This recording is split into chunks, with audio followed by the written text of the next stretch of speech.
তার টোটাল আলোচনাটার সার কথা, রসুল ছিলেন নিরক্ষর, যাকে আরবিতে বলে উম্মি। এই নিরক্ষরতাই রসুলের জন্য মুআজিজা, রসুলের জন্য সম্মান। এক কথায় বলতে পারা যায়, আমরা লেখাপড়া না শিখলে দোষ, রসুলের লেখাপড়া শিখলে হতো দোষ। সুতরাং রসুলুল্লাহর লেখাপড়া না শেখাটাই তার শ্রেষ্ঠ জ্ঞানীর গুণের পরিচয়। সুবহানাল্লাহ। রজব আলী সাহেবের আলোচনার সার কথা এটাই, না আর কিছু, এইটাই। আনুষঙ্গিক আর যাই বলেছেন, ঘুরে ফিরে এটাকেই বোঝানোর চেষ্টা করেছেন। কারণ কিছু অতি ভক্তি দেখানেওয়ালা মানুষ কোরআন এবং কোরআনের তাফসীরের বিপরীতে নবীকে নিরক্ষর বলাটাকে নবীর জন্য অসম্মানজনক মনে করছেন। যাদেরকে রজব আলী সাহেব বললেন তথাকথিত পণ্ডিত, ঠিক এই বাক্যটাই বলে গেছেন। আমরা শুনি তো ধরি কম। তথাকথিত পণ্ডিত মানে আদাতে পণ্ডিত না, না কোরআনের তাফসীর বোঝে, না কোরআন বোঝে, মাঝখানে কিছু কথা বলে নিজেদেরকে পণ্ডিত বলে বোঝাতে চায়। যাই হোক,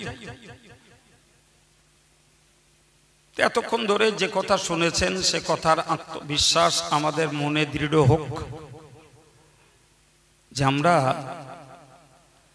নবী পাকের ব্যাপারে বাড়াবাড়িও করব না, আর নবী পাকের ব্যাপারে কোনো ঘাটতির পক্ষেও আমরা নই।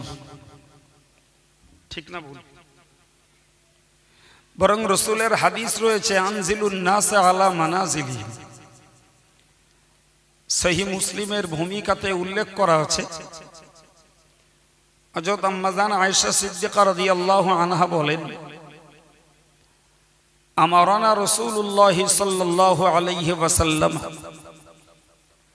রাসূলুল্লাহ আমাদেরকে আদেশ করেছেন, আন নুনাজ্জিলান নাস আলা মানাজিলহিম, যে মানুষটা যে দরজার তাকে সেইখানে বহাল রাখা। কথা মাথায় ঢুকলো? যিনি যে গুণের যে যোগ্যতার তাকে সেই জায়গায় বহাল রাখতে রাসূলুল্লাহ নির্দেশ দিয়েছেন। তার মানে যদি কাউকে প্রকৃত মর্যাদা থেকে নিচে নামানো হয় সেটা যেমন খারাপ, প্রকৃত মর্যাদা থেকে কাউকে যদি উঁচুই তোলা হয় সেটাও খারাপ। ফলে রসুলের ব্যাপারেও আমাদেরকে মনে রাখতে হবে, তার সর্ববিধ প্রশংসা করতে যে আমরা তাকে কখনো আল্লাহ পাকের দরজায় তুলব না, আর কখনো আমরা তাকে মানুষ হিসাবে বিবেচনা করতে যে সাধারণ মানুষের সমাজেও নামাতে পারব না। এই আকীদার জায়গাটুকু আমাদের সবার ঠিক থাকা দরকার।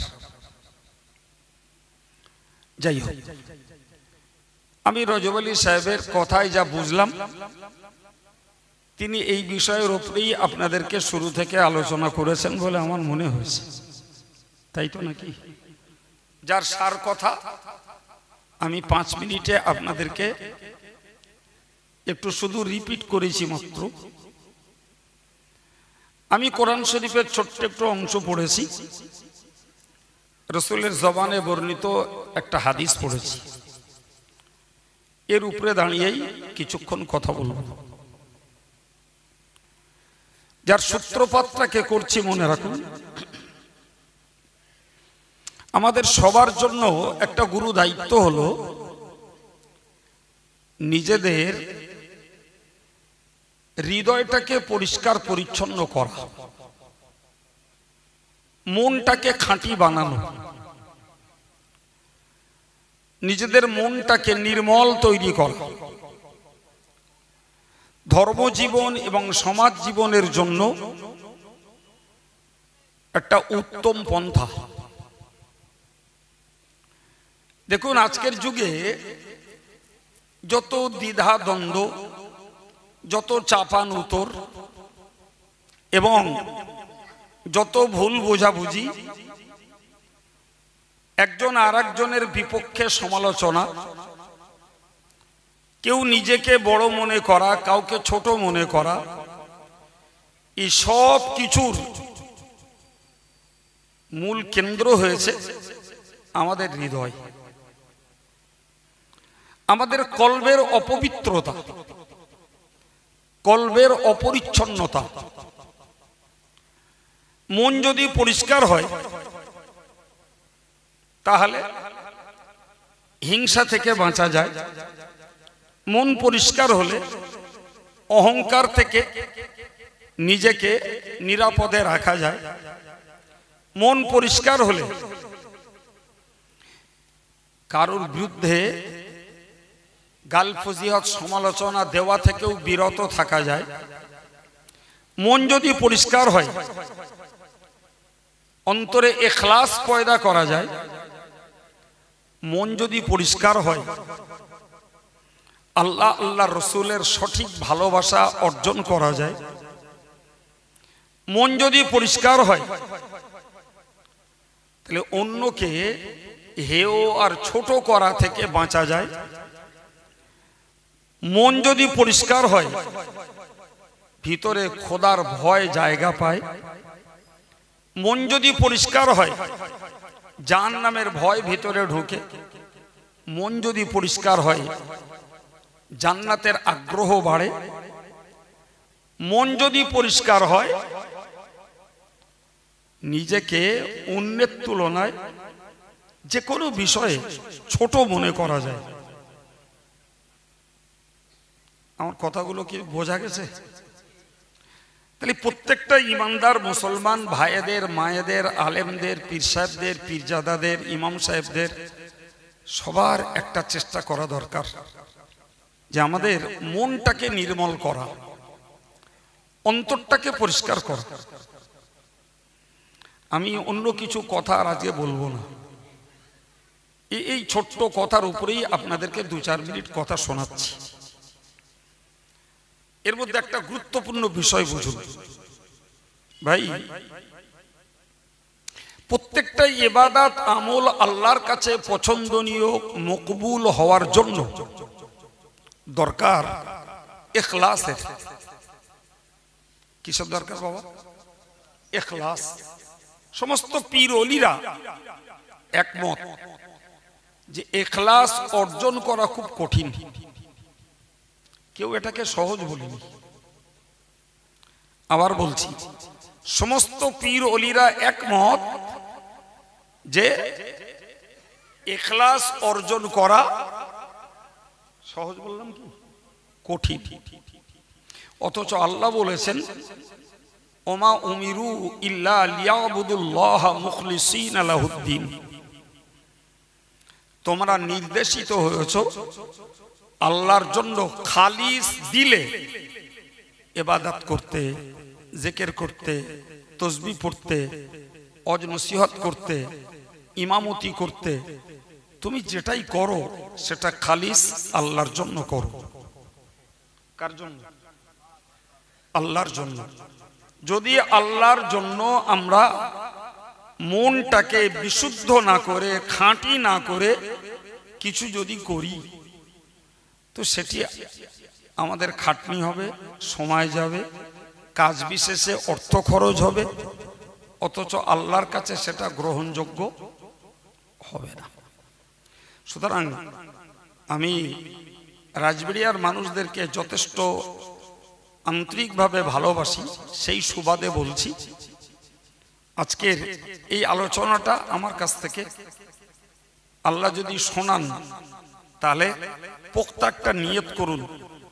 আমি নিজেকেও আপনাদের সঙ্গে ধরে নিয়ে বলছি, আমাদের সবার সাধনা করা দরকার, চেষ্টা করা দরকার যে আমরা যেন অন্তরটাকে আল্লাহর সন্তুষ্টির জন্য খাঁটি করি, ইবাদত করতে পারি।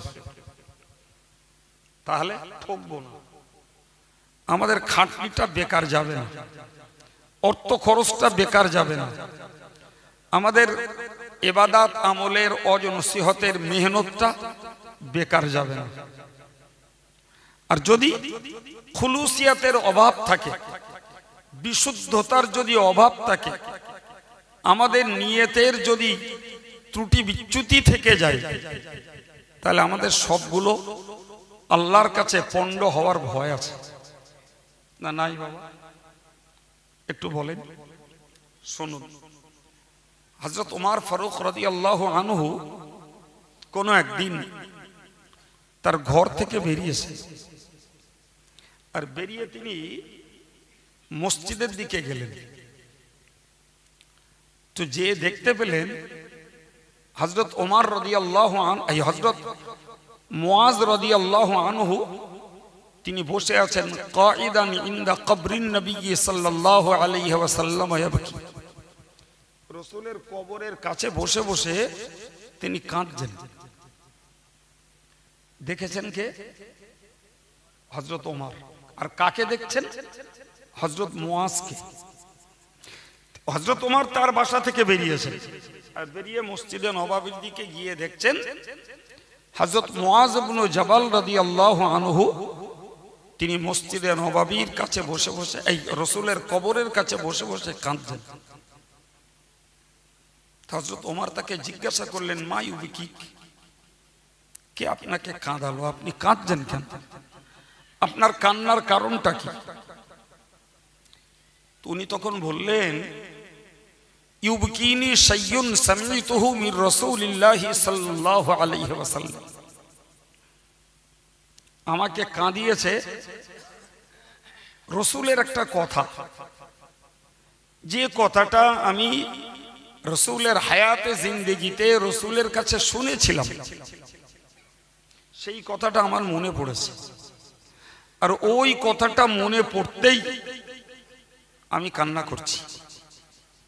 হযরত ওমরের কৌতূহল জাগলো যে এমন কি কথা যেটা আপনি রাসূলের কাছ থেকে শুনেছেন, আর সেই কথা মনে উঠতে আজকে কাঁদছেন? কথাটা একটু বলুন শুনি। হযরত মুআজ ইবনে জাবাল রাদিয়াল্লাহু আনহু বললেন, রাসূল একদিন আমাকে বলেছিলেন, ইন্নামার রিয়াউ শিরকুন। এই ছোট্ট কথা কি বলেছেন? হযরত মুআজ বললেন, রাসূল আমাকে বলেছিলেন যে লোক দেখানো কোনো কাজ এটা শিরক। লোক দেখানো নামাজ, লোক দেখানো রোজা, লোক দেখানো হজ নসিহত, লোক দেখানো দান সদকা, লোক দেখানো ফিতরা, লোক দেখানো কোরবানি আদায়, লোক দেখানো যাকাত, লোক দেখানো হজ, লোক দেখানো মানব সেবা, যেটাই লোককে দেখানোর জন্য করা হয় ওটাই লোককে দেখানোটাকেই রিয়া বলে, আর ওই কাজটা হলো শিরক। হযরত মুআজ বলছেন, আমার ওই কথাটা মনে উঠতেই আমার কান্না এজন্যই আসছে যে জীবনে যা কিছু ইবাদত আমল করলুম, যা কিছু ওয়াজ নসিহত করলুম, কি যা কিছু জিকির তাসবিহ তেলাওয়াত করলুম, জানি না তা পুরোটা বা তার কোনো কোনো অংশে এই লোক দেখানি ঢুকে গেছে কিনা। যদি পুরোটা বা কোনো অংশে লোক দেখানি যদি কিছু প্রবেশ করে যায়, তাহলে এটি শিরকে গণ্য হবে। রাসূল আমাকে ওইটা বলেছেন। এই কথা বুঝতে পারছেন? ওই কথাটা আমার মনে উঠল, আর এই কথাটা মনে উঠতেই আমার কান্না এলো এই জন্যই যে জীবনে কোন মনের অজান্তে অনিচ্ছাতেও হয়তো লোক দেখানো কাজ করে ফেলেছি। সেটা যদি শিরক হয় তাহলে তো আমার শ্রম সব পণ্ড হয়ে গেল। কথা বলো, কথা পাওয়া যাচ্ছে বাবা? ভাই আমি কি বলতেছিলাম, আপনাকে শুরু করেছি আজকে, দরকার আমাদের প্রত্যেকের একটা গুরুত্বপূর্ণ সাধনা, সেটা হলো মনটাকে পরিষ্কার করা। ওই রিয়াটাও মনের একটা জঞ্জাল। রিয়াটা কি? একদম রিয়া আর একটা শব্দ হলো সুমা। একটা মানে হলো লোক দেখানো, আর একটার মানে হলো লোক শোনানো। দুটো শব্দ। লোক দেখানোটাও যেমন শিরক, লোক শোনানোটাও তেমন শিরক।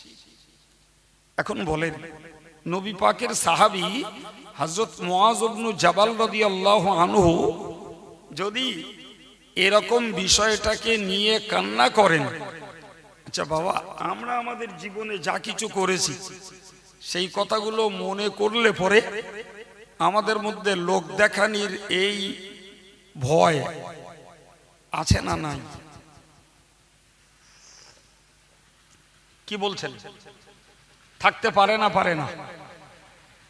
আমি আপনার রস করছি না, বলো শুধু। আমি আগেই বলেছি আমি আপনাদের সঙ্গে। আমার এই ওয়াজটাও যদি হয় লোককে শোনাবার জন্য, জি, আর আপনার বসাটাও যদি হয় না গেলে লোকে কি একটা বলবেনি, এরকম মাইন্ডে যদি হয় তাহলে আমিও সাধু না? আমার ওই রকম শ্রোতা যদি কেউ থাকে সেও সাধু না। কিন্তু মারাত্মক ব্যাপার হলো যে ইখলাস এবং অন্তর বিশুদ্ধ করে আল্লাহর ইবাদত করা। সমস্ত পীর ওলিরা একমত, সবাই বলেছেন যে ইখলাস অর্জন করা খুব কঠিন, খুব কঠিন। এটাকে সহজে অর্জন করা যায় না। এক মুহূর্ত মুন্ডারে খাঁটি করে একটা কিছু করতে যাই, ইবলিস জানে তো ইখলাসের সঙ্গে খাঁটি মনে কিছু করলে আল্লাহ খুশি হবে, আল্লাহ সওয়াব দেবে, আল্লাহ বান্দাকে ভালোবাসবে। সুতরাং পর মুহূর্তেই ইবলিস ওই ইখলাসটাকে বাতিল করে দিয়ে তার মনটাকে লোক দেখানি আর লোক শোনানির দিকে ঘুরিয়ে দেয়। ও জানে বান্দা ইখলাস অর্জন করতে পারলেই সে আল্লাহর কাছে প্রিয় হয়ে যাবে।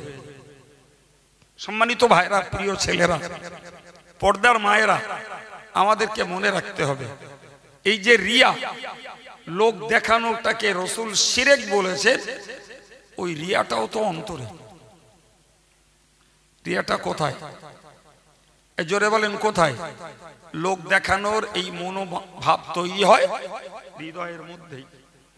এখন বলুন, আমি গোড়ায় পরপর কতগুলো কথা বলেছি যে আমার মনটাকে খাঁটি করতে পারলে অনেক কিছু লাভ করা যাবে। আর মনটা যদি নোংরামিতে, জঞ্জালে, হিংসায়, অহংকারে, লোক দেখানি, বদভ্যাসে যদি মনটা ভরে থাকে, তাহলে আমাদের জীবনের ধর্মের নামের যা কিছু সব আল্লাহর কাছে পণ্ড হতে পারে।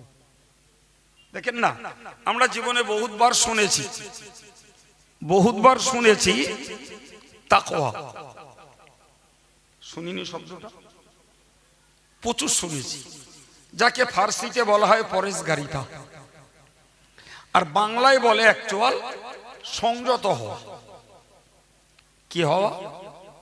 সংযত হওয়া। तमाम পৃথিবীর পীর ওলিদের মহৎ গুণ হলো ঈমান আনার পরে ওই তাকওয়ার মতো গুণটা জোগাড় করা।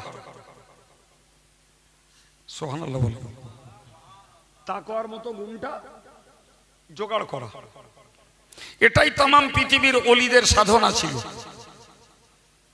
তাকওয়া। আমি ফার্সি শব্দে কি বলেছি? পরহেজগার, পরহেজগারিতা। বাংলায় কি বলেছি? সংযত, সংযত। রাসূল করিম সাল্লাল্লাহু আলাইহি ওয়াসাল্লাম সাহাবাদেরকে লক্ষ্য করে বলেছিলেন আত্তাকওয়া হা হুনা। রাসূল আঙুল দিয়ে ইশারা করলেন আত্তাকওয়া হা হুনা ওয়া আশারা ইলা সাদর। রাসূল বললেন তাকওয়া এইখানটায়। সুবহানাল্লাহ বলেন। রাসূল বললেন তাকওয়া এইখানটায় বলে নিজের বুকের দিকে আঙুল দিয়ে ইশারা করলেন। এখানটায় কি আছে বাবা? কলব। সুবহানাল্লাহ বলেন।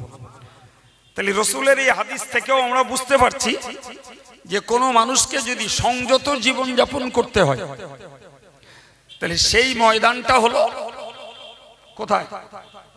জোরে বলেন। তাহলে আমি গোড়ায় কি বলেছি বাবু? যাই করি তাই করি। এই জায়গাটা শুধরানোর সাধনা আমাদের সবার করা লাগবে। কে কতটা করি, কে কতটা করেন জানি না। তবে আমার আজকে মনে হয়েছে, আমার মনে হয়েছে ওই রজব আলী সাহেবের ওয়াজ শুনে মনে হয়েছে এটাই, রজব আলী সাহেব যে বক্তব্য রেখে গেছেন ওই বক্তব্য হলো ওই তথাকথিত পণ্ডিতদের জবাব। এই কথা বুঝতে পারেননি? তথাকথিত পণ্ডিতদের জবাব। সে পণ্ডিত এখানে নেই জি, কিন্তু ইউটিউবের মাধ্যমে ওই পণ্ডিতদের কথা কখনো আমাদের কারোর কানে আসতে পারে। সেই নিরিখেই রজব আলী সাহেব ওই কথা বলেছেন। আমি ওই কথাটা শুনে আমার মনে হয়েছে এর আসল আগুন লেগেছে ওই কলবে।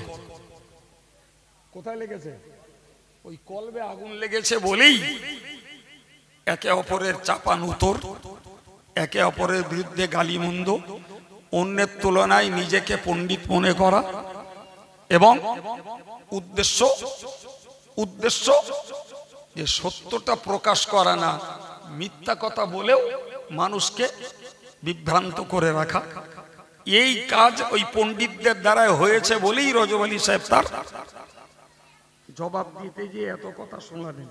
মন যদি ভালো হতো, মনে যদি খোদার ভয় ঢুকতো, মনে যদি হিংসা না থাকতো, মনে যদি অহংকার না থাকতো, মনের ভিতরে যদি আল্লাহ আল্লাহ রসুলের মহব্বত থাকতো, মনের ভিতরে যদি জাহান্নামের ভয় ঢুকতো, মনের ভিতরে যদি জান্নাতের লোভ ঢুকতো, বিশ্বাস করুন সমাজ জীবনে, গ্রামীণ জীবনে, আলেম ওলামাদের জীবনে, পীরলিদের জীবনে, পীর আর আলেমদের মাঝে এত দ্বিধা দ্বন্দ্ব চাপানুতর আর এত কলহ আমাদের মধ্যে থাকতো না। আমার কথাটা কি মনে হচ্ছে আপনাদের? আসলে মন সোজা হয়নি। দাড়িওয়ালা হয়েছি, টুপিওয়ালা হয়েছি, আলেম হয়েছি, হুজুর হয়েছি, পীর সেজেছি, পীরজাদা সেজেছি, বক্তা সেজেছি ভাই, কিন্তু মন সোজা করতে পারিনি, যার জন্য আমাদের জট ছাড়ায় না। তো ওই কথা শুনে মনে হলো আজকে এর উপরে আপনাদেরকে দুটো কথা বলি। আমি লাস্ট কথা কি বলছিলাম? রাসূল বললেন আত্তাকওয়া হা হুনা ওয়া আশারা ইলা সাদর। রাসূল বললেন তাকওয়া এইখানটায় বলে ইশারা করলেন কোন দিকে? বুকের দিকে। কারণ কোরআন শরীফে আল্লাহ বলেছেন, কোরআন শরীফে আল্লাহ বলেছেন লা তা'মাল আবসার, মানুষ চোখে অন্ধ নয়। খোদা আল্লাহ বলেছেন ওয়ালাকিন তা'মাল কুলুব আল্লাতী ফিস সুদূর, মানুষ অন্ধ হলো তার কলবে। আমার কথা বললাম? জোরে বলেন কে বলেছেন? আল্লাহ বললেন এরা চোখে অন্ধ নয়, এরা অন্ধ হলো কিসে? ভাই চোখ অন্ধ হলে কেউ আমাকে সহযোগিতা করে পথ আগিয়ে দিতে পারবে। কলব যদি অন্ধ হয় কেউ আমাকে বলে কয়ে আমার পথ আগিয়ে দিতে পারবে না বাবা। এরপরে আবার আল্লাহ বললেন আল্লাতী ফিস সুদূর, যে কলব অন্ধ, যে কারণে মানুষ হেদায়েত পায় না, ওই কলব হলো বুকের মধ্যে। ওই কলব কোথায়? বুকের মধ্যে। সম্মানিত ভাইরা আমার, যে হাদিস পাকের কথা বলছিলাম, যে হযরত ওমর রাদিয়াল্লাহু আনহু তার বাসা থেকে বেরিয়ে তিনি মসজিদে নববীর দিকে যেয়ে দেখলেন মুআয ইবনে জাবাল রাদিয়াল্লাহু আনহু নবীর কবরের কাছটায় বসে বসে কাঁদছেন। তাকে জিজ্ঞাসা করতে তিনি বললেন, রাসূলের এই হাদিসটি আমার স্মরণ পড়েছে। রাসূল বলেছেন, রিয়া হলো শিরক। রিয়া হলো শিরক। এর পরের অংশে কিছু গুরুত্বপূর্ণ কথা নবী বলেছেন। আমি যখন এই বিষয় বলতেই শুরু করেছি আর অন্য কিছু বলি না, এর উপরেই ধৈর্য ধরে দুটো কথা শুনুন। এর পরের অংশ নবী বলেছেন, মান আদালি ওয়ালিয়া বারাজাল্লাহু বিল মুহারবা। আল্লাহ পাকের নবী বলেছেন, মান আদা ওয়ালিয়া, যে ব্যক্তি আল্লাহর কোন ওলির সঙ্গে দুশমনি করে, আল্লাহর ওলির সঙ্গে শত্রুতা করে, আল্লাহ পাক প্রকাশ্য তাকে যুদ্ধের বার্তা দেন। আল্লাহর সঙ্গে যুদ্ধ করা নিশ্চিত বান্দার কাজ না। বান্দা সর্বতোভাবে অক্ষম। যে ইনসান সবার মিলিত শক্তিতে যদি আল্লাহর সঙ্গে যুদ্ধ করতে কেউ প্রস্তুতি নেয়, সেটাও পরিপূর্ণ ব্যর্থ। ঠিক না ভুল? হ্যাঁ, তাহলে ওলিদের সঙ্গে দুশ্মনী করলে আল্লাহর সঙ্গে যুদ্ধ করার নামান্তর। এর আগের কথা ছিল রিয়া শিরক। রিয়া কি মনে আছে তো? রিয়াটা শিরক। আর এর পরেই বললেন, ওলিদের সঙ্গে যারা দুশ্মনী করে তাদের সঙ্গে আল্লাহ যুদ্ধ ঘোষণা করে। ওই কথার সঙ্গে এই কথার সম্পর্ক কি? এই ছোট্ট সূক্ষ্ম সম্পর্কটা বুঝুন, তাহলে মনে একটু তৃপ্তি পাওয়া যাবে। ভাই, পৃথিবী জুড়ে যত আল্লাহর ওলি হয়েছেন তারা ওই রিয়া মুক্ত আমল করে। কি করে? রিয়া মুক্ত আমল। লোক দেখানি অভ্যাস ছাড়াই, লোক দেখানি মন ছাড়াই তারা আমল করেছেন, এটি হয়েছেন তারা আল্লাহর ওলি। আর আমরা যারা খোলা চোখের মানুষ না, আমরা যারা খোলা চোখের মানুষ, আমাদের আমল আছে, কিন্তু আমাদের আমল রিয়া যুক্ত, ফলে আমাদের আমলে শিরকের ভয় আছে, কিন্তু ওলিদের আমলে শিরকের ভয় নেই, কারণ তারা রিয়া ছাড়াই আমল করে। চিল্লে বলুন সুবহানাল্লাহ। এই জন্যই ওই একদিকে যেমন নবী বলেছেন রিয়া হলো শিরক, আর অপর দিকে পরেই বললেন রিয়া ছাড়া আমল করে আল্লাহর ওলিরা, ফলে তোমরা যদি এদের সঙ্গে দুশমনি করো তাহলে প্রকারান্তরে দুশমনি করলে তোমরা আল্লাহর সঙ্গে, কারণ এরা আল্লাহর ওলি, এরা আল্লাহর। ভাই, এই জন্য আমি আপনার কাছে বলবো, আমার মনটাও এরকম তৈরি হচ্ছে, তাই আপনাদেরকেও বলছি, এই জমানায় যত পারা যায় নিজেকে একটু লুকিয়ে চুপিয়ে গুটিয়ে সুটিয়ে জীবনটা কাটাবার চেষ্টা করা ভালো। যত হাইলাইট হতে যাব তত বিপদে পড়ব। তাই যে কোনো ব্যাপারই হোক, আল্লাহ পাকের নবী বললেন, ইন্নাল্লাহা ইউহিব্বুল আবরারা ওয়াল আতকিয়া ওয়াল আখফিয়া। আল্লাহ পাকের নবী বলেছেন আল্লাহ ভালোবাসেন একদিকে যেমন নেককার মানুষদের, আর একদিকে ভালোবাসেন যারা মুত্তাকি, যারা পরেজগার, যারা সংযত জীবন যাপন করে তাদের। তারপরেই বলেছেন আল আখফিয়া, আল্লাহ ভালোবাসেন যারা নিজেকে প্রকাশ্য আনতে চায় না, বরং যথাসম্ভব নিজেকে লুকিয়ে রাখে, গোপন রাখে। এই জাতীয় গুপ্ত অবস্থাতে পরেশগারিতা করে আর গুপ্ত অবস্থাতে নেক আমলের পরিমাণ বাড়ায়, আল্লাহ তাদেরকেই বেশি ভালোবাসে। ভীষণ গুরুত্বপূর্ণ কথা। চিন্তা করলে স্বাভাবিকভাবে হতাশা আসবে যে আমরা কি, আল্লাহ ভালোবাসেন কাদেরকে? আবার বলছি, যারা গোপনে পরেশগারিতা করে এবং নেক আমলের পরিমাণ বাড়ায়, তারাই আল্লাহর কাছে ভালোবাসার। ভাই আমাদের সর্বনাশ হয়ে যাচ্ছে। আমরা একটু হাঁক ডাক না হলি, একটু বেশি জিন্দাবাদ না পেলি, একটু বেশি মানুষের কাছে হাইলাইট না হতে পারলি, আমাদের নফসের ঠিক পোষায় না। এই ঠিক কিনা বলেন? দান করেছি তো একটা জিন্দাবাদ বেশি করে হোক, একটা বড় গরু কোরবানি দিছি, তা লোকের কাছে একটু প্রচার প্রসার বেশি হোক। জি, আমি একটু বেশি করে নামাজ পড়ি, ওটাও লোকের কাছে একটু কলরব হোক যে অমুক বিরাট নামাজ পড়ে। কথা বুঝতে পারছেন না? এটা হচ্ছে আমাদের নফসের আবদার। কিন্তু প্রকৃত পক্ষে যারা আল্লাহওয়ালা, রসুল কি বলছেন? তারা নিজেদেরকে যত পারে তত কি করে? জোরে বলেন। গোপন রাখতে চায়, যত পারে তত গোপন রাখতে চায়।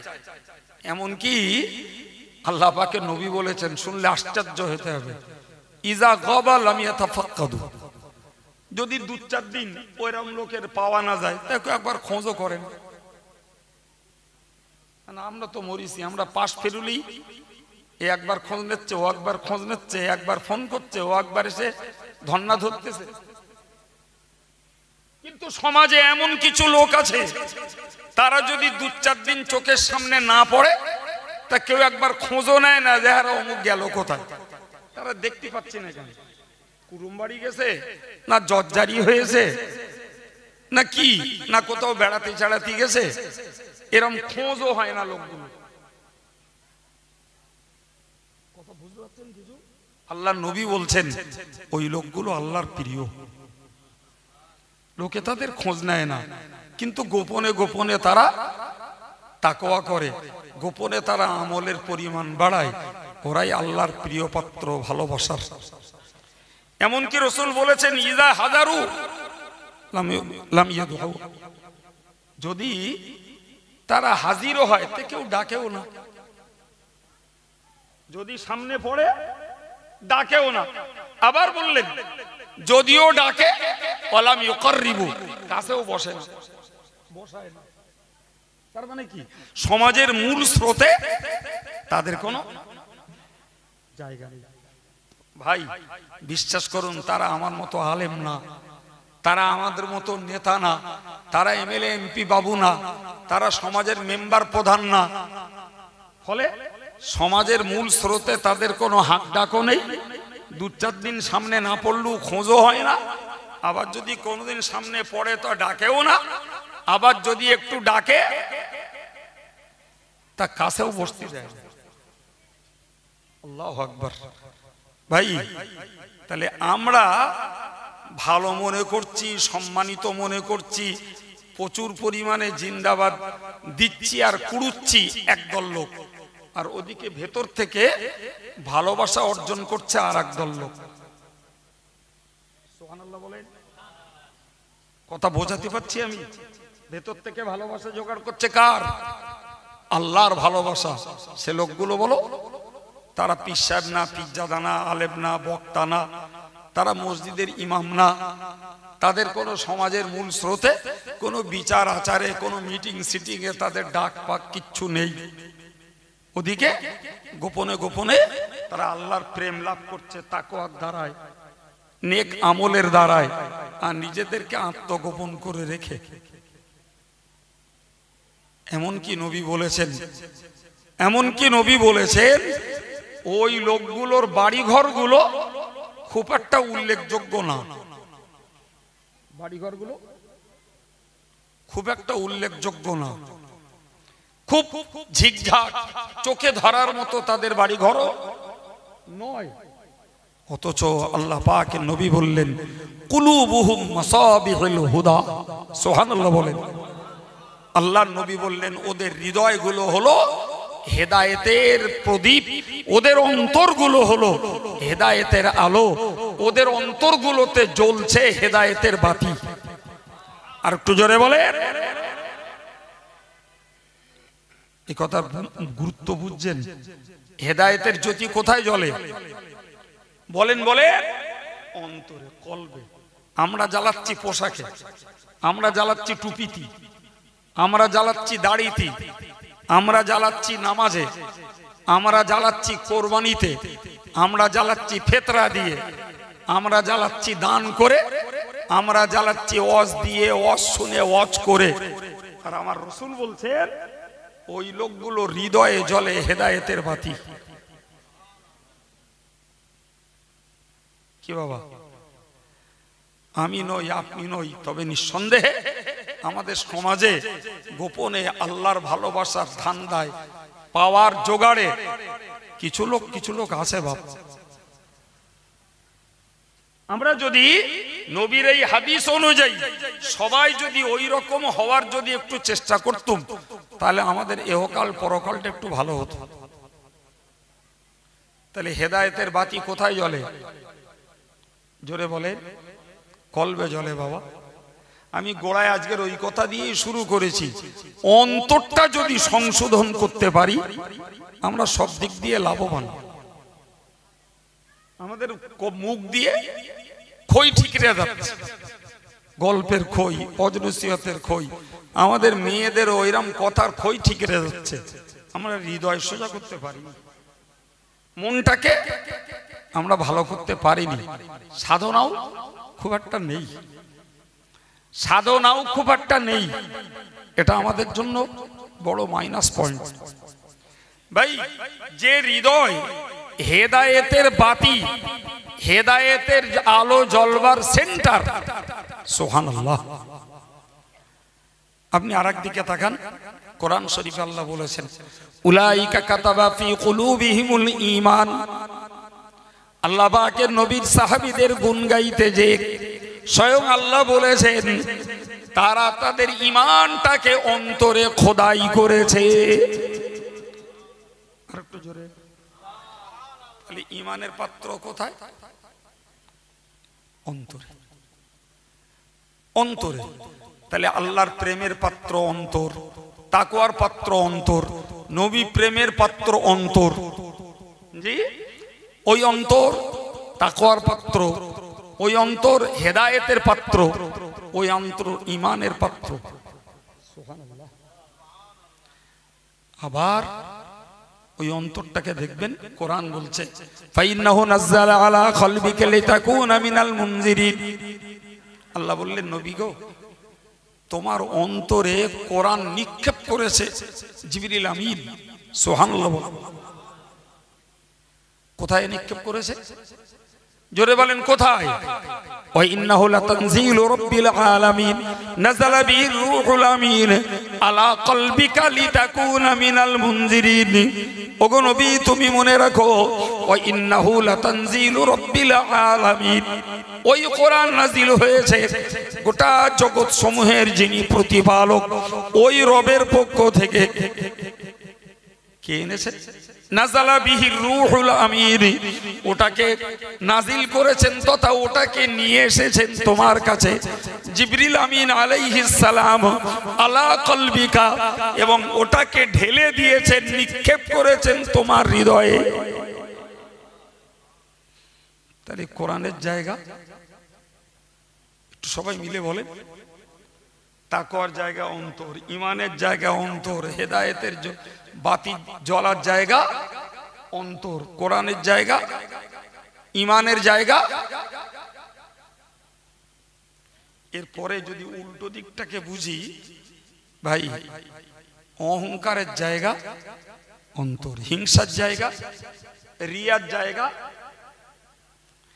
এবার বলেন দিন পাত্র একটা, সেই পাত্রে পক্ষের আর বিপক্ষের দুটি চরিত্রের স্বভাব রয়েছে একই পাত্রে। এদিকে ঈমান, তাকওয়া, কোরআন, হেদায়েত সবকিছু আমার আপনার ইহকাল পরকালের কল্যাণের পক্ষে, ঠিক না ভুল? ওদিকে হিংসা, হাসাদ আরবিতে বলে, অহংকারকে বলে কিবির, ওদিকে লোক দেখানোটাকে বলে রিয়া। এগুলো সব এগুলো সব অন্তরে ঠিকই, কিন্তু বিপক্ষে। হিংসা জাহান্নামে নিয়ে যাবে, রিয়া জাহান্নামে নিয়ে যাবে, অহংকার জাহান্নামে নিয়ে যাবে, দুনিয়ার অতিরিক্ত লোভ এও জাহান্নামে নিয়ে যাবে, অন্যায় কাজের জেদ জাহান্নামে নিয়ে যাবে। তাহলে একদিকে দেখছি একই অন্তরে কিছু জান্নাতমুখী গুণ, আর কিছু দেখছি জাহান্নামমুখী গুণ। এই উভয় গুণের সমাহার আমাদের কলবের ভিতরে। একটাকে রাখতে হবে আর একটা বার করতে হবে। একটাকে রাখতে হবে আর একটা কি করতে হবে? বার করে দিতে হবে। হ্যাঁ বাবা, ওটা কি এই সাধারণ জীবনযাপনে সম্ভব বলে মনে হয়? শুধু শুধু আমি ধার্মিকতার গেট আপ লাগিয়ে এমনি ধর্ম করব, ওতেই কি আমার ভিতরের ওই জঞ্জালগুলো সাফ হয়ে যাবে বলে মনে হয়? যাবে না বাবা, যাওয়ার জায়গা নেই। যদি যেত তাহলে জগৎ জুড়ে পীরলিরা সাধনা করে করে তাদের জীবনটাকে জেরবার করতেন না। নামাজ তারাও পড়েছেন, আমরাও পড়ি। তারাও রোজা রাখতেন, আমরাও রাখি। তারাও জাকাত দিতেন, আমরাও দেই। তারাও হজ করেছেন, আমাদের টাকাওয়ালারাও হজ করেছে। তারাও টুপি পরতেন, আমরাও পরি। তাদেরও দাড়ি ছিল, আমাদেরও আছে। তারাও ফিতরা দিত, জাকাত দিত, আমরাও দেই। কথা ঠিক না বল? তারা আল্লাহর ওলি হলেন, আল্লাহর প্রিয় হলেন, আমরা হলাম না কেন? আমরা হইনি কেন? ভাই, না হওয়ার জায়গায় ঘাটতি প্রথম নম্বর ওইখানে। আমরা আমাদের কল্প পরিষ্কার করার সাধনা করি না। আমাদের হৃদয়টা নোংরাগুলোকে দূর করার জন্য আমাদের ধারাবাহিক চেষ্টা নেই। এটাই আমাদের জন্য বড় ক্ষতি। আর ওই ছিদ্র দিয়েই যত রকমের জঞ্জালগুলো ঢুকছে সব। ফলে অভ্যাসগতভাবে আমরা আমল করছি ঠিকই, কিন্তু কাজের কাজ যে কতটা হচ্ছে সেটা বলা খুব মুশকিল। আমরা বাবু, হযরত নবী সুলাইমানের মতো মানুষ, তিনি আল্লাহর কাছে দোয়া চাইতেন, ওয়ান আমালা সলিহান তারদাহ। আল্লাহ, আপনি আমাকে এমন আমল করতে দেন যাতে আপনি সন্তুষ্ট হবেন। যাতে আপনি কি হবেন? আচ্ছা, নবী সুলাইমানের মতো আল্লাহ পাকের মনোনীত নবী তিনি, তাহলে তার পক্ষে আল্লাহর সন্তোষজনক আমল কামনা করার তো প্রয়োজন মনে হয় না, যেহেতু তিনি আল্লাহর নবী।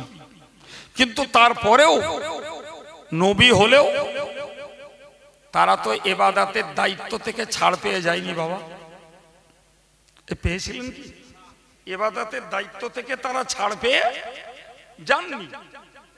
তাহলে তারা যখন ইবাদতের দায়িত্ব থেকে ছাড় পেয়ে যাননি, তাহলে ইবাদত তাদের করতে হয়েছে। তখন তিনি ভেবেছেন যে আমি যতই ইবাদত করি, যদি আল্লাহ আমার উপরে সন্তুষ্ট না হন তাহলে আমার ইবাদত পণ্ড। এই জন্য নবী সুলাইমান আল্লাহর কাছে চাইতেন, ওয়ান আমালা সলিহান তারদা। ও আল্লাহ, আপনার কাছে চাইছি আপনি আমাকে এমন আমল করতে দেন যে আমলে আপনি সন্তুষ্ট হবেন। সম্মানিত ভাইরা আমার প্রিয় যুবকেরা, বয়স্ক মুরব্বীরা, আমি বারবার বলছি, আমি আপনাদেরকে ওয়াজ করতে বসিনি। আমিও আপনাদের মতো একজন সঙ্গী। সেই সঙ্গী হিসাবে বলছি, তাহলে আমরা যেটাই করি না কেন আমাদেরকেও আল্লাহর সন্তুষ্টির আশা রাখার দরকার আছে।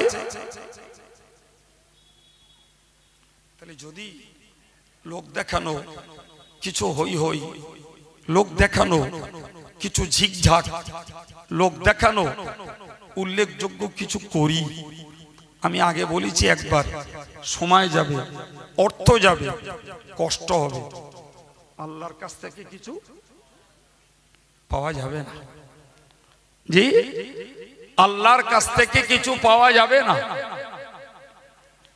সম্মানিত ভাইরা, তাহলে আল্লাহর কাছে কিছু পেতে গেলে আল্লাহর সন্তুষ্টির আশা পোষণ করতে হবে। সেও তো ওই মন পরিষ্কার হলি তখন আল্লাহর খুশিতে ইবাদতের নিয়ত করা যাবে বাবা। আর মন যদি পরিষ্কার না হয় তাহলে আল্লাহর খুশিতে ইবাদত করার মন আসবে না। তখন শুধু মনে হবে লোকে আমায় কিসে ভালো বলবে, লোকে আমায় কিসে সম্মান করবে, লোকে আমাকে কিসে মর্যাদা দেবে, এটাই তখন মনে হবে। ভাই, এই ব্যাপারটা কি আপনারা মনে করছেন বিষয়টা খুব হালকা পাতলা নরমাল জিনিস? খুব কঠিন, খুব সাধ্য সাধনার জিনিস। ভুল বুঝবেন না। আমি বলছি মানে আমি উপার্জন করে বসে আছি না, বলো, ভুল বুঝলে হবে না। আমি উপার্জন করে বসে নেই বাবা। যদি আপনারা মনে করেন আমি উপার্জন করে বসে আছি তাহলে ওটাও আমার জন্য রিয়া, ওইটাও আমার জন্য রিয়া। কথা বুঝে আসছে না? বরং আমাদের সবাইরই উপার্জন করার চেষ্টা করতে হবে। তাই ভাই ভাই একটু কথা বলছি, চেষ্টা করতে হবে আমাদের সবাই। হযরত আবু বকর সিদ্দিক রাদিয়াল্লাহু আনহু আমরা সবাই জানি, তিনি দুনিয়াতে ঘোষিত জান্নাতি। ঠিক না ভুল বাবা? ঘোষিত জান্নাতি। জান্নাতি শুধু 10 জন সাহাবী না বাবু, জান্নাতি প্রচুর সাহাবা। বরং বলতে পারা যায় নবী বলেছেন মান রাআনি লা ইয়ালিজান নার মান রাআনি ওয়া আমানা বি। হুজুর বলেছেন ওই লোকগুলো জাহান্নামে যাবে না, ওই লোকগুলো জাহান্নামে যাবে না যারা আমাকে দেখেছে এবং আমার প্রতি ঈমান নিয়ে এসেছে। একবার জোরে বলুন সুবহানাল্লাহ। যারা নবীকে দেখেছে আর নবীর প্রতি ঈমান এনেছেন, ভাই ওই মানুষগুলোই তো সাহাবা। হ্যাঁ না বলে? আরে বাবা হ্যাঁ। রাসূলের হায়াতে জিন্দেগিতে আমরা ইতিহাস থেকে যা জানতে পারি আপনাদেরও বললে মনে পড়বে যে রাসূলের জীবদ্দশাতে ছিলেন ইয়ামানের কর্ন প্রদেশের ওয়েস। কি নাম? ওয়েস। তাকে এক কথায় আমরা চিনি ওয়েস কর্নি, যদিও কিছু লোকে ওয়েস কুরুনি বলে। কুরুনি শব্দটা আরবিগত দিক দিয়ে ঠিক না। কর্ন একটা জায়গার নাম ইয়ামানের মধ্যে, তো তাকে বলা হয় ওয়েস কর্নি। উনি নবীর যুগের মানুষ কিন্তু সাহাবীর মর্যাদা লাভ করতে পারেননি। কি লাভ করতে পারেননি? জোরে বলেন, কি পাননি? সাহাবার মর্যাদা পাননি। কারণ তিনি ঈমানি হালাতে নবীর দেখার খুশ নসিব তার হয়নি। তাহলে সাহাবীর মর্যাদা লাভ করতে গেলে নবীকে দেখা এবং সঙ্গে ঈমান আনা। আমার নবী বললেন যে যে লোকটা আমাকে দেখলো এবং আমার প্রতি ঈমান আনলো ওই লোকটা জাহান্নামে প্রবেশ করবে না। একটু মহব্বত করে বলেন ভাই। আমার রাসূলের সাহাবাদের কি উচ্চ দরজার সৌভাগ্য। এমনও ঘটেছে হয়তো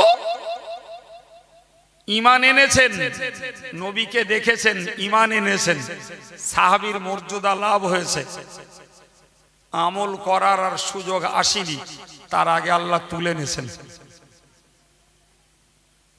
কথা বুঝে আসেনি? এমনও প্রচুর সাহাবী ইন্তেকাল করে গেছেন যাদের ইসলামের সব আমল তখনও আল্লাহ নাজিল করেননি।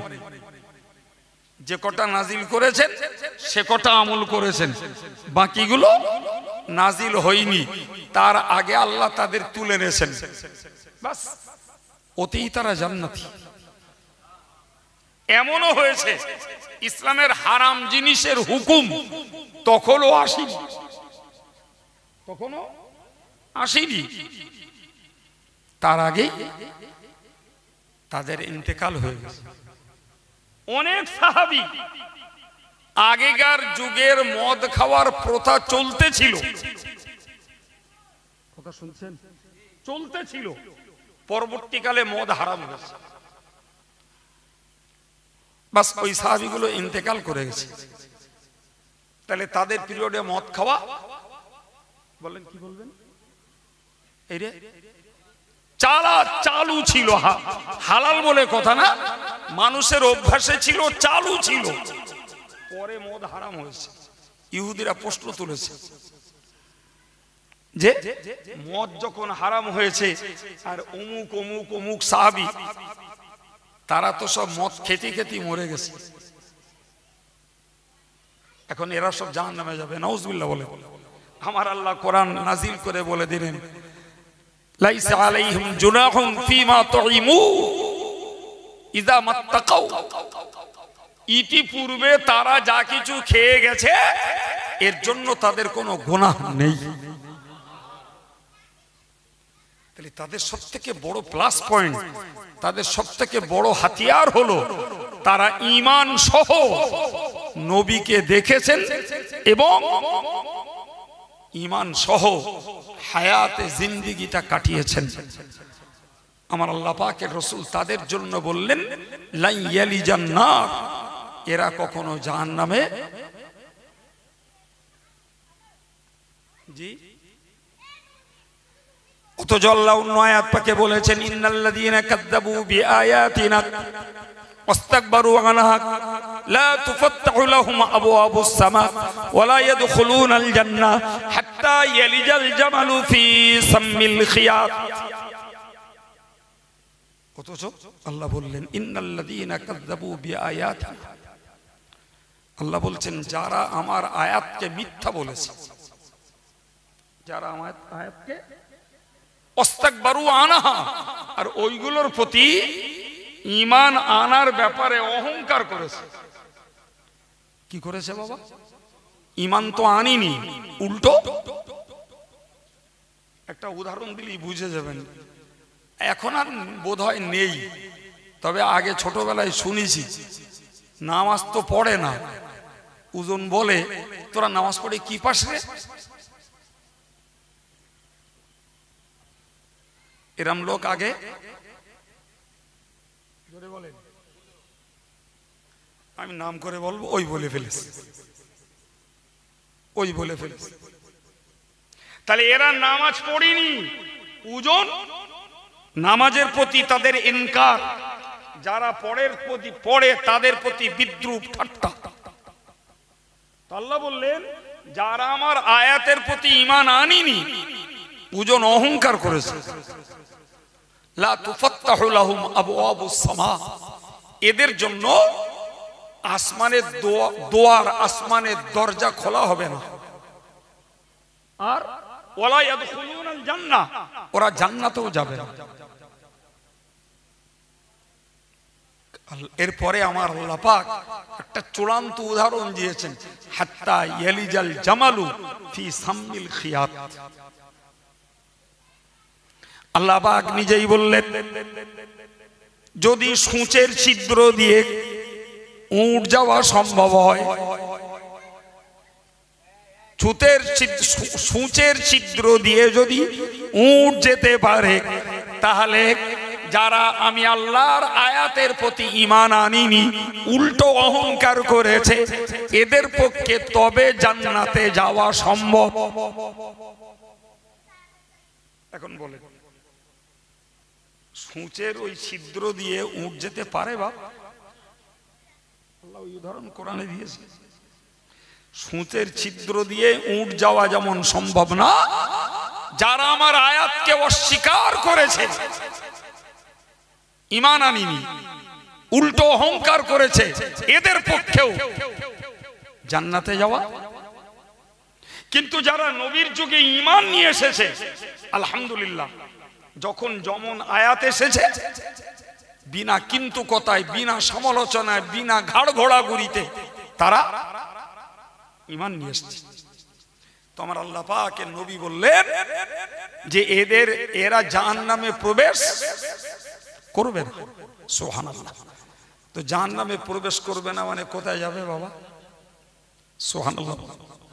আমার আল্লাহ তো অন্য আয়াত পাকে বলেই দিয়েছেন, রাদিয়াল্লাহু আনহুম ওয়া রাদু আনহু।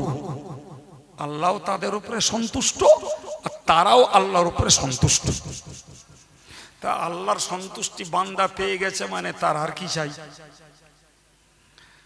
যাই হোক, আমি যে কথা বলতে যে এই বার্তা কথা বললাম, যে আমরা সাধারণত জানি যে 10 জন সাহাবী জান্নাতি। ব্যাপারটা বাক্যটা ওই রকম না। 10 জন সাহাবীকে নবী স্পষ্ট জান্নাতের সুসংবাদ শুনিয়ে গেছেন, ঘোষিত।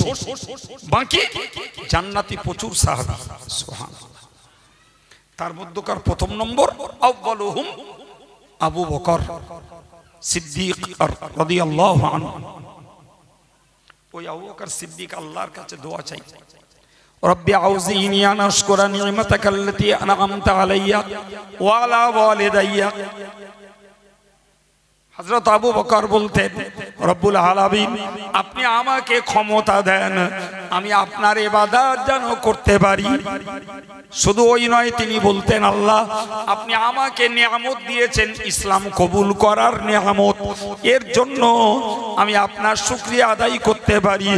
আর আমার আব্বাকেও পরে হলেও আমার আব্বারও আপনি ঈমান আনার তৌফিক দিয়েছেন, আল্লাহ ওই নিয়ামতটাকেও যেন আমি শুকরিয়া আদায় করতে পারি।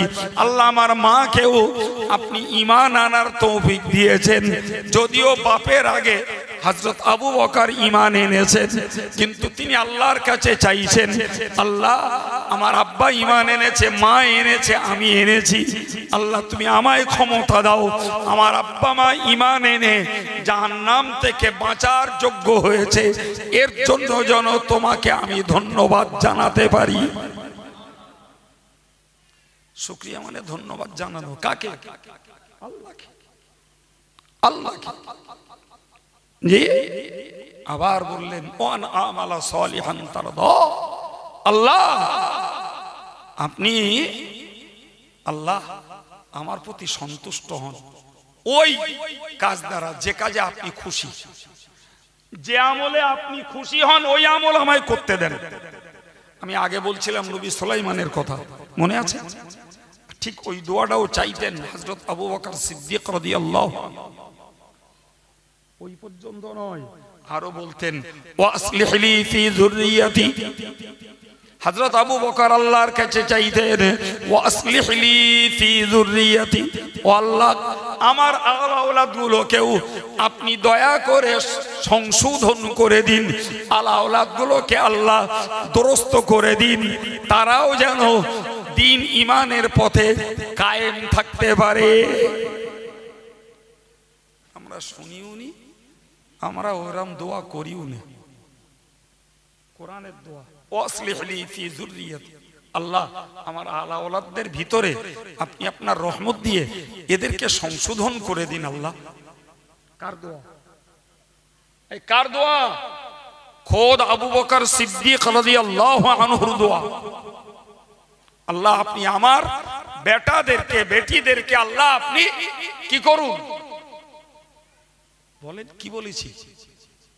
সংশোধনটাও বাংলা আমরা জানিনি বাবা। হ্যাঁ, সংশোধন মানে ত্রুটি বিচ্যুতি শুধরে যাওয়া। তো হযরত আবু বকর চাইতেন, আল্লাহ আপনি আমার বেটা বেটিদের মধ্যেও আপনি ইসলাহ করে দিন, দুরস্ত করে দিন, সংশোধন করে দিন। আল্লাহ আমার বেটা বেটিদেরকেও আপনি শুধরে দিন। সুবহানাল্লাহ বলেন। তাহলে নিজে ঈমান আনতে পেরেছেন তার জন্য শুকরিয়া, নিজের আব্বা মা পরবর্তীকালে হলেও ঈমান এনেছেন তার জন্য শুকরিয়া, নিজের বেটা বেটিরা পরবর্তীকালে ঈমান আনে এবং ঈমানের উপরে দ্বীনের উপরে ইসলাহে আমালের উপরে অর্থাৎ সুন্দর সুস্থ আমলের উপরে থাকেন তার জন্য। আবার বললেন, ইন্নী তুবতু ইলাইকা, আল্লাহ আমি তোমার দিকে ফিরে যাচ্ছি, তোমার দিকে প্রত্যাবর্তন করছি, আল্লাহ আমি তোমার মুখ হয়ে থাকছি। সুবহানাল্লাহ বলেন। ওই ইন্নী মিনাল মুসলিমিন, আল্লাহ যত তোমার অনুগত বান্দা আছে আমি তাদের মধ্যে একজন। ভাই ওই পরের কথাগুলো বাদ দিয়ে আমি এই কথাটাই আপনাদেরকে মাথায় তুলতে চেয়েছি আজকের, যে নবী সুলাইমান আলাইহিস সালামের মতো মানুষ যদি আল্লাহর কাছে সন্তোষজনক আমল চায়, হযরত আবু বকর সিদ্দিক রাদিয়াল্লাহু আনহুর মতো মানুষ যদি আল্লাহর কাছে সন্তোষজনক আমল চায়, বাবা আমাদেরকে আমলের বিনিময়ে আল্লাহ সন্তুষ্টি চাইতে হবে না? হবে না? একটু না বেশি? অনেক বেশি, অনেক বেশি।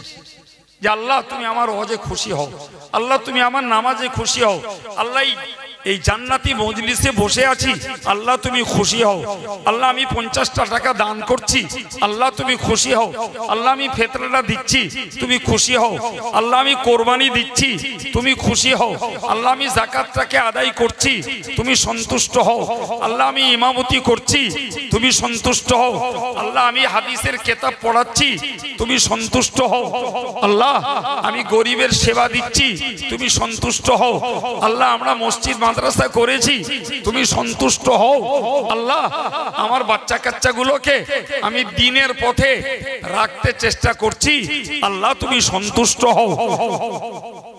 আমি কারো দিলের খুঁড়ে কথা বলবো না, তবে বিবেকের কাছে বিচার দিয়ে বলবো যে আমি আর আপনারা আমাদের প্রত্যেকের এই আমলের ক্ষেত্রে এই আল্লাহর সন্তুষ্টি প্রত্যেকটা ক্ষেত্রে ক্ষেত্রে একটু মনের সঙ্গে কথা বলে সন্ধান নেওয়ার দরকার আছে না নাই বাপ? যারা করেন আমি মনে করি তারা সৌভাগ্যবান। আমরা যারা করি না, আব্দুল কাইয়ুমের আজকের আলোচনা শোনার পর আমি ভাইদের মায়েদের সবার কাছে দাবি রাখবো, এই মনটা আমাদের মরণ পর্যন্ত টেনে নিয়ে যেতে হবে। যেখানেই বিচ্ছিন্ন হবে সেখানেই লস, যেখানেই বিচ্ছিন্ন হবে সেখানেই লস। আমি আপনাদেরকে বুঝিয়েছিলাম যে তাকওয়ার পাত্র অন্তর, ইমানের পাত্র অন্তর, হেদায়েতের পাত্র অন্তর, যে আল্লাহ প্রেমের পাত্র অন্তর, নবী প্রেমের পাত্র অন্তর। আর কি বলেছিলাম?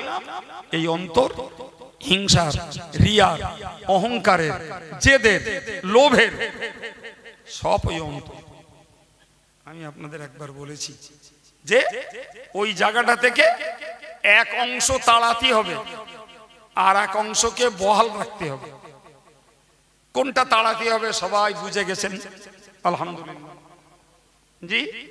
আর কোনটাকে সেখানে প্রতিষ্ঠিত রাখতে হবে সেটাও মাশাআল্লাহ সবাই আমরা বুঝে গেছি। এখন তাড়াবো কি করে আর এগুলো ধরে রাখবো কি করে? ব্যাপারটা তো ওই জায়গাটায়। বিশ্বাস করুন, আমি যা একটু অর্ধেক পড়তে পারি বাপ, আপনাদের দোয়ায় বুঝে সুঝে দেখেছি, বুঝে সুঝে দেখেছি। এই পেলেন নামাজ পড়ে, পেলেন রোজা রেখে, পেলেন যাকাত দিয়ে, পেলেন দান দিয়ে, জি, ওই অন্তরের ওই সমস্ত জঞ্জাল তাড়ানো যাবে না বাপ। ও লোভও যাবে না, হিংসাও যাবে না, অহংকারও যাবে না, গালিগালাজ দোয়াও যাবে না, জি। মানুষকে হেয় করা, ছোট করার স্বভাবও ও যাবে না। ও যদি যাওয়াতি হয় তাহলে একদম স্পেশালি ওর জন্য আমাদেরকে একটা গভীরভাবে জিকিরের প্রতি মনোযোগ দেওয়া লাগবে। গভীরভাবে, হালকা পাতলা না।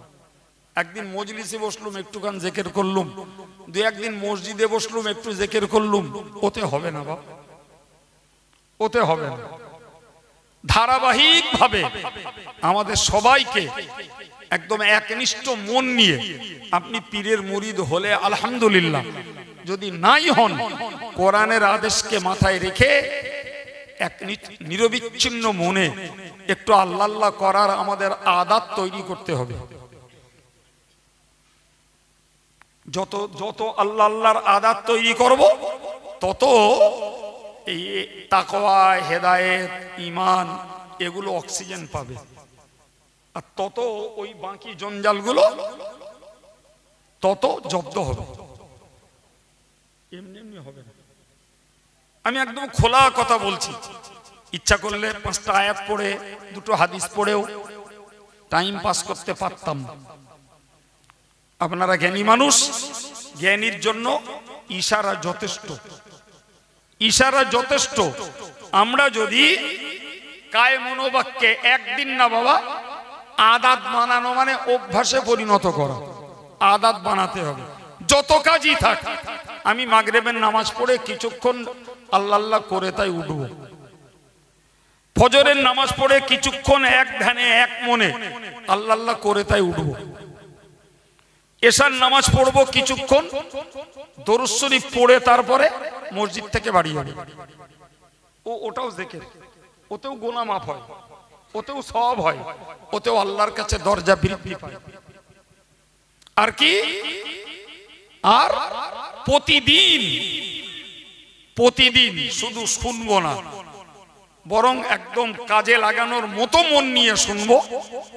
যতটা করে পারি একটু ইস্তেগফার পড়ব, যতটা পারবো। 100 বার পারি, 200 বার পারি, 500 বার পারি। আপনি আরবি যদি নাও জানেন, আমি অন্তর থেকে বলছি, বাংলায় বলুন না, আল্লাহ আমি পাপী, তুমি মাফ করো। আল্লাহ আমি পাপী, তোমার কাছে ক্ষমা চাচ্ছি। আল্লাহ আমি পাপাচার, তুমি আমাকে ক্ষমা করো। এই নিজেকে পাপী বলে আল্লাহর কাছে স্বীকার করতে থাকুন। আমি আল্লাহর প্রতি ভরসা রেখে বলতে পারি, দেখবেন মনের অজান্তে আপনার চোখ দিয়ে পানি পড়বে। নিজেকে অপরাধী সাব্যস্ত করতে হবে। কার কাছে? আমার কাছে বলেছি নাকি, না ডাক্তার ভাইয়ের কাছে? আল্লাহর কাছে। এক লাগাড়ে বলুন, হয় বলুন মানে বুঝে, আস্তাগফিরুল্লাহ আস্তাগফিরুল্লাহ আস্তাগফিরুল্লাহ আস্তাগফিরুল্লাহ। বাংলা মানে আল্লাহ আমি ক্ষমা চাইছি, আল্লাহ আমি ক্ষমা চাইছি, আল্লাহ আমি ক্ষমা চাইছি। বাংলায় পারে, আল্লাহ আমি পাপী, আমাকে মাফ করো। আল্লাহ আমি পাপিষ্ট, আল্লাহ আমি পাপাচার, আল্লাহ আমি পাপিষ্ট, আল্লাহ আমি পাপাচার। এই মনটা তৈরি করে স্বীকার করি। কার কাছে? আমি পাপী। বিশ্বাস করুন, আপনার কিচ্ছু বলতে হবে না। আপনি আলেম না, আপনি হাফেজ না, আপনি সাধারণ যুবক। আপনি একবার টেস্ট করুন, পরীক্ষা করুন। আপনি কিছুক্ষণ রাত্রি শুয়ে পড়ে, কেউ জানবে না, শুয়ে পড়ে পড়ে ওই কথাটাই বলুন বারবার, আল্লাহ আমি পাপিষ্ট, তুমি মাফ করো। আল্লাহ আমি পাপাচার, তুমি মাফ করো। আল্লাহ আমি নরাধম, তুমি আমায় ক্ষমা করো। আল্লাহ আমি জাহান্নামের উপযুক্ত, তুমি আমাকে মাফ করো। আল্লাহ আমি অনেক গুনাহ করেছি, তুমি আমাকে মাফ করো। কারুর বলতে হবে না, মনে মনে করে দেখুন, আপনার চোখ দিয়ে পানি বেরোবে। ওই জঞ্জালগুলো আস্তে আস্তে কল্প থেকে দূর হতে থাকবে। একেবারে যাবে না বলো, আবার ফিরে আসবে। ও একেবারে যাবে না, আবার ফিরে আসবে। ও কোথাও কোনোখানে কিচ্ছু না, আবার অহংকার গর্জে উঠবে। কোন একটা কিছু দেখলাম, হিংসা আবার ঠেলে উঠবে। কোনোখানে কিচ্ছু না, একটা লোভ আবার বেড়ে যাবে। আমি কি মনে হচ্ছে গল্প বলছি নাকি? বাস্তব উপভোক্তার কথা বলছি। কিন্তু ওইটা যদি আমরা ধারাবাহিকভাবে বজায় রাখতে পারি, তাহলে ঠেলে উঠলেও আমাদেরকে পাকড়াও করতে পারবে না। সুবহানাল্লাহ বলেন। ঠেলে উঠবে, জেগে উঠবে, কিন্তু পাকড়াও করতে পারবে না। আর এই জাতীয় কাজগুলো যত করব, তত আমাদের হৃদয়ে হেদায়েতের আলো জ্বলবে, ততই তাকওয়া বাড়বে, ততই ঈমান মজবুত হবে, ততই আমাদের ভিতরে আল্লাহর ভয় বাড়বে, ততই আমাদের ভিতরে জাহান্নামের ভয় ঘৃণা বাড়বে, ততই জান্নাতের প্রতি আগ্রহ বাড়বে। আল্লাহ তুমি ক্ষমা না করলে আমি জাহান্নামী হব, আল্লাহ তুমি ক্ষমা করলে আমি জান্নাতে জায়গা পাবো। এই যে মনের আশা ব্যক্ত করা, ভাই ওই মনটার এই বাহ্যিক বাকপটুতা, বাহ্যিক ঠাঁটভাঁট, বাহ্যিক দাড়ি টুপি, এগুলো তো কেবলমাত্র একটা নিদর্শন, একটা লক্ষণ, একটা স্যাম্পল। জি, এই সবগুলো কার্যকর হবে যদি আমি হৃদয়টাকে পরিচ্ছন্ন করতে সাধনা করি।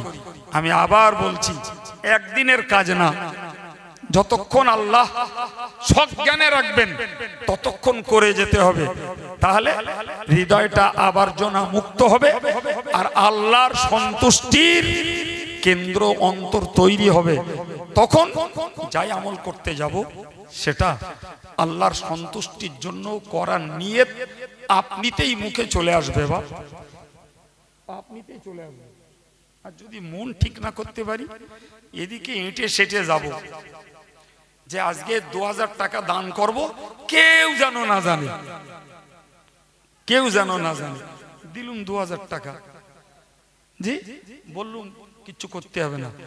ওদিকে একজন 1000 টাকা দিলে আর মৌলানা সাহেব তার নামে হদ্দব জিন্দাবাদ দিলে, নফস বলতে দেখেছিস তুই 2000 দিছি, তো একবারও কিচ্ছু বললে না, আর ও 1000 টাকা দিছে, উতি কত কিছু ওর নামে বলতেছে, বাস বিষ মারা গেল।